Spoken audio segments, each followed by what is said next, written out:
A Fairfax County man recently returned from climbing the tallest mountain in the world, but this achievement took a personal toll. Frostbite that threatened some of his fingers and toes. Despite the danger, Sean Birch told me he'd do it again. Yesterday, Birch described his Mount Everest adventure. Well, it was incredible. At the time, it's not really fun, but once you get back and you can reflect on what you've done, then that's when you kind of take a step back and say, okay, this has been quite an adventure. So. Well, let's look at some of the pictures, because it is just breathtaking, some of the things that you can see when you're that high up. Yeah. Explain what's going on here. Actually, that's on the summit ridge near the summit. As you can see, the weather is really extremely poor, but I managed to get a shot off. That's close to the summit, actually. And what are the conditions like at this point? How cold? What do you have on personally to protect yourself? Sure, it's about 45 to 55 mile per hour winds. I had an expedition suit on, as you can see right there. That's me on the summit.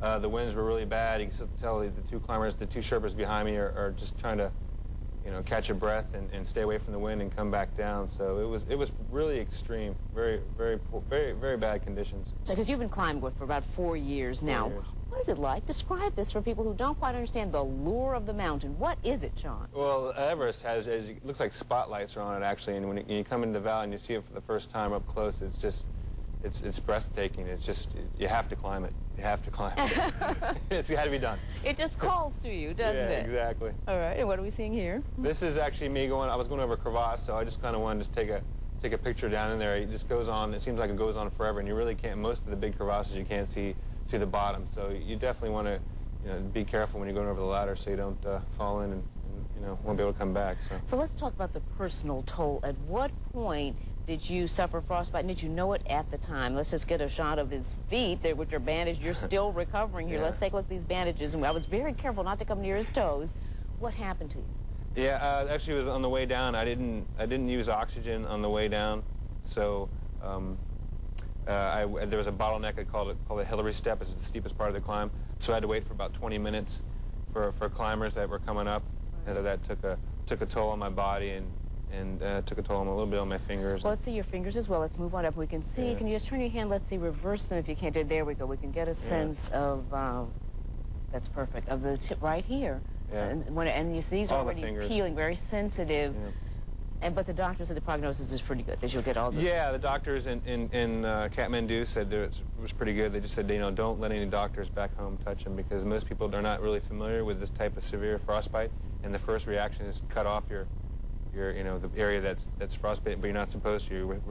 I'll be waiting for at least another month or 2 months to see what falls off and what doesn't. So. Oh, and so even with that, yeah. you do this again? Sure. I mean, I'm trying to plan an expedition at this moment to go to the North Pole with my wife next year, and then from there we're going to go directly to Tibet and try to climb the 6th highest peak in the world. And what's your line of work? What do you do for a living? I have a couple jobs. I'm an endurance fitness instructor, and I have a extreme fitness program. I'm a martial arts instructor. And well, how are you going to do that, with these injuries? And what if you get injured again? Would you just pick another career, or no? Think about that? No. This is my life. Fitness is my life. So, the mountaineering is kind of my hobby, but more fitness is my life. But no, I've had a frostbite before, and I've come back. And you've come back. Yeah, so I'll come back again.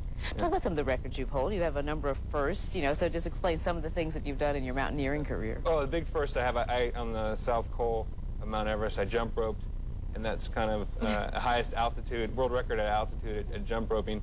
And most of us have seen that story recently of the climber who literally had to cut off his own, arm if he got trapped under a boulder. When you saw that, what went through your mind? At first, I was wondering how he did it, but then I was figuring out how he would do it. And then, of course, someone immediately asked me, would you do it? And I said, if I had to do it, sure. You would. Wow. Sure. But it's pretty amazing, to do that to yourself. But hey, you got to survive. Right. And I know what he's going through. It's either that or you die. And that's how it happened on the mountain, too. Several instances where I had that feeling where there was life or death. And to find out more about Birch's experience on Mount Everest, his climbing records, and his planned adventures, you can log on to SeanBirch.com.